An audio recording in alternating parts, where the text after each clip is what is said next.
हे पहा, मस्त पांढरं शुभ्र आपला डोसा इथं बनवून रेडी आहे. त्याच्यासोबत खोबऱ्यापासून बनणारी चटणी पण तयार आहे. मस्त अशी दाटसर घट्ट झाली आहे, खूप पातळ पण नाही.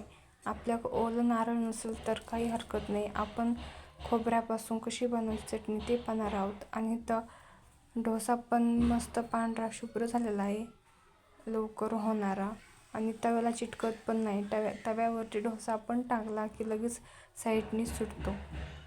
एकदम सोपी पद्धत आहे. तर हा डोसा कसा बनवायचा तर चला आपण बघूया.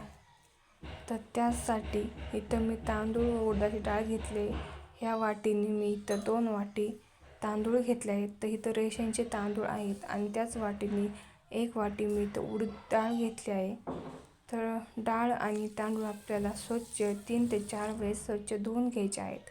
तुम्ही एकत्र भिजत टाकू शकता किंवा वेगवेगळे भिजत टाकू शकता. तर आपल्याला हे दोन्ही मिक्स करून आपल्या उन्हामध्ये ठेवायचे. तुमच्याकडे जर ऊन असेल तर उन्हामध्ये ठेवा, नसेल ऊन तर गरम ठिकाणी ठेवा. उन्हामध्ये ठेवल्याने लवकर फुगतात आणि थोडा आंबटपणा येतो. तर डोसा जो आहे खायला थोडासा चवदार लागतो, म्हणजे टेस्ट वेगळी येते. तर हे 2-3 वेळेस मी धुवून घेतले. आता ह्याला मी दिवसभर असंच भिजत ठेवणार आहे. आणि रात्रीच्या दिवशी, तर आता रात्र झाली तर 7 ते 8 तास आपलं हे तांदूळ जे आहेत सगळे भिजले आहेत. तर तांदूळ आणि डाळ परत एकदा मी स्वच्छ धुवून घेतले, त्याचं मी पाणी काढून घेतलं आहे. आता आपल्याला तांदूळ जे आहेत आधी आपल्याला मस्त ग्राइंड करून घ्यायचे आहेत. त्याच्यामध्ये हेच पाणी आपल्याला थोडंसं ॲड करायचं आहे. हे पाणी ॲड केलं तरी चालेल, दुसरं केलं तरी चालेल. तर आता एकदम मस्त असं फाईन पेस्ट करून घ्यायची. हे बघू शकता, ह्या पद्धतीने आपल्याला वाटून घ्यायचं आहे. बारीक जेवढं होईल तेवढं बारीक वाटू शकता. तर ह्या अशी पद्धतीने आपलं वाटून घ्यायचं आहे. तर आता हे आपण सगळं बॅटर एका भांड्यामध्ये काढून घेऊया. आता दुसरी स्टेप जी आहे ते आपलं, आता ही उडदाची डाळ सगळी अशीच वाटून घ्यायची आहे. त्याच्यामध्ये तर राहिले थोडे तांदूळ मी ते पण टाकते. आता ते दोन्ही मी असं वाटून घेतलं आहे. तर हे बघू शकता, आता हे दोन्ही एकत्र आपल्याला मिक्स करून घ्यायचं आहे. तर मी सगळं ते मिक्स केलं आहे. हे बघू शकता, असं मिक्स करून घ्यायचं आहे. तर हे भांड्यामध्ये झाकून आपल्याला रात्रभर ठेवायचं आहे. तर इथं फुल पात्र भरलं आहे. तर त्यासाठी मी इथं डब्यामध्ये काही बॅटर काढून ठेवलं आहे, कारण की फुगलं तर ते सांडावं नाही म्हणून. तर इथं गरम तवा करायचा आहे आणि गरम तव्यावरती आपले भांडं ठेवून द्यायचं आहे रात्रभर. कारण की त्याने काय होतं की आपलं पीठ जे आहे ते फुगतं. थंडीचे दिवस सुरू आहेत ना, तर त्याच्यामुळं पीठ आपलं फुगत नाही. तर गरम तव्यावरती ठेवलं की पीठ फुगतं. हे बघू शकता, पीठ आपलं मस्त असं घट्ट झाले, मस्त फुगलं पण आहे.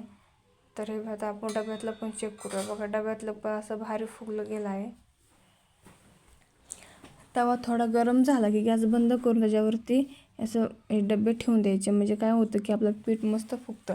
तर चला आता दोन्ही एकत्र करून घेऊया. आता दोन्ही एकत्र केल्यानंतर त्याच्यामध्ये मी चवीनुसार मीठ टाकते. मीठ टाकल्यानंतर ह्याला मिक्स करून घ्यायचं. ह्याच्यामध्ये खाता सोडा वगैरे काही पण ॲड करायची गरज नाही. ह्याला जितकं आपण फेटू तेवढं आपला डोसा चांगला होईल. त्याला एकदम व्यवस्थित मिक्स करून घ्यायचं आहे. ते बघू शकता, ह्याच्यामध्ये पाणी बिलकुल पण टाकायचं नाही. असंच आपल्याला बॅटर ठेवायचं आहे. खूप पातळ केलं तर आपला जो डोसा आहे त्याला कुरकुरीत व्हायला खूप टाईम लागतो आणि तो लवकर भाजला पण जात नाही. त्यामुळं असंच आपलं घट ठेवायचं. आता हे रेडी आहे, ते त्याला साईडला ठेवून देऊया आणि आपण चटणी करायला घेऊया. त्यासाठी इथं मी फुटाणे घेतले आहेत, कोथिंबीर, लसूण, आलं, अद्रक आणि खोबरं मी खिसून घेतलं आहे. ते खोबरं टाकून घेतलं, त्याच्यामध्ये कोथिंबीर टाकायची आणि थोडीशी मिरची, हे सगळं टाकून घ्यायचं आहे. आणि त्याच्यामध्ये मी थोडी जिरी टाकत आहे. तर ह्याला थोडं आधी न पाणी टाकता वाटून घ्यायचं आहे आणि त्यानंतर पाणी टाकून मस्त असं वाटून घ्यायचं आहे. फुटाणे टाकल्याने टेक्स्चर खूप छान येतं आणि त्यानंतर ते दाटसरपणा होतो, खूप पातळ पण राहत नाही. जेवढे आपण पाणी टाकून तेवढी ती घटच होत जाते आणि एकदम छान लागते. खूप जे पातळसर होत नाही. आणि त्याच्यामध्ये तुम्ही दही पण ॲड करू शकता जर तुम्हाला हॉटेलमध्ये मिळते तशी चटणी खायची असेल तर. तर इथं मी ऑइल फ्री चटणी बनवत आहे. त्यासाठी पातेल्यामध्ये मी मोहरी टाकले. मोहरी थोडी तडतडली, त्यानंतर लगेच आपली चटणी जी रेडी झालेली होती ती आपल्या ह्याच्यामध्ये टाकून द्यायची आहे आणि त्यानंतर मिक्स करून द्यायचं आहे. आणि तो वाटता वेळेस तुम्ही कढीपत्ता पण ॲड करू शकता. आणि जर दही नसेल तर लिंबाचा रस टाकला तरी पण चालेल, किंवा जेव्हा आपण खायला चटणी घेऊ तेव्हा पण टाकला तरी चालेल. तर इथं आता चवीनुसार मीठ टाकायचं आहे. वाटता वेळेस जर मीठ टाकलं तर जेव्हा आपण चटणी वाटायला घेतो तेव्हा मीठ टाकलं तर आपल्याला कळत नाही की चटणी म्हणजे किती होईल, तर खारट होऊ शकते. त्यानंतर आपल्याला जेवढी हवं तेवढी चटणी बनवू शकतो. पाणी वगैरे टाकल्यानंतर आपल्याला मीठ टाकायचं आहे. तर ह्याला व्यवस्थित मिक्स करून एक उकळी आणून द्यायची.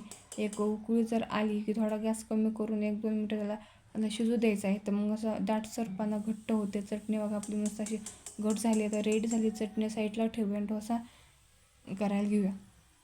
तर मी तर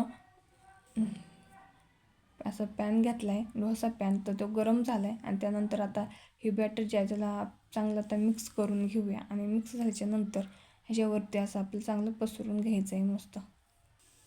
तर घट्टच बॅटर ठेवायचं, पातळ ठेवलं ना तर ते लवकर आपलं बॅटर जे आहे ते म्हणजे असं डोसा जो आहे चिटकतो, निघत नाही. तर हे बघू शकता आपला डोसा खालून पण असं चांगला आहे, कारण ह्याच्यामध्ये जास्त तांदूळ असल्यामुळे तो असा डोसा दिसतोय. म्हणजे काही जाग्यावरती थोडा ब्राऊन झाला आहे, काही जाग्यावरती पांढरा राहिला आहे, जास्त तांदूळ असल्यामुळे असा होतो. तर हे बघा आपली चटणी पण अशी मस्त डाटसर झाली आहे. आपली चटणी रेडी आहे, डोसा पण रेडी आहे. तुम्हाला हे आजची रेसिपी कशी वाटली मला कमेंटमध्ये नक्की सांगा. आणि खूप कडक पण नाही झाला आणि एकदम असा मऊ पण नाही झाला, एकदम चांगला आहे.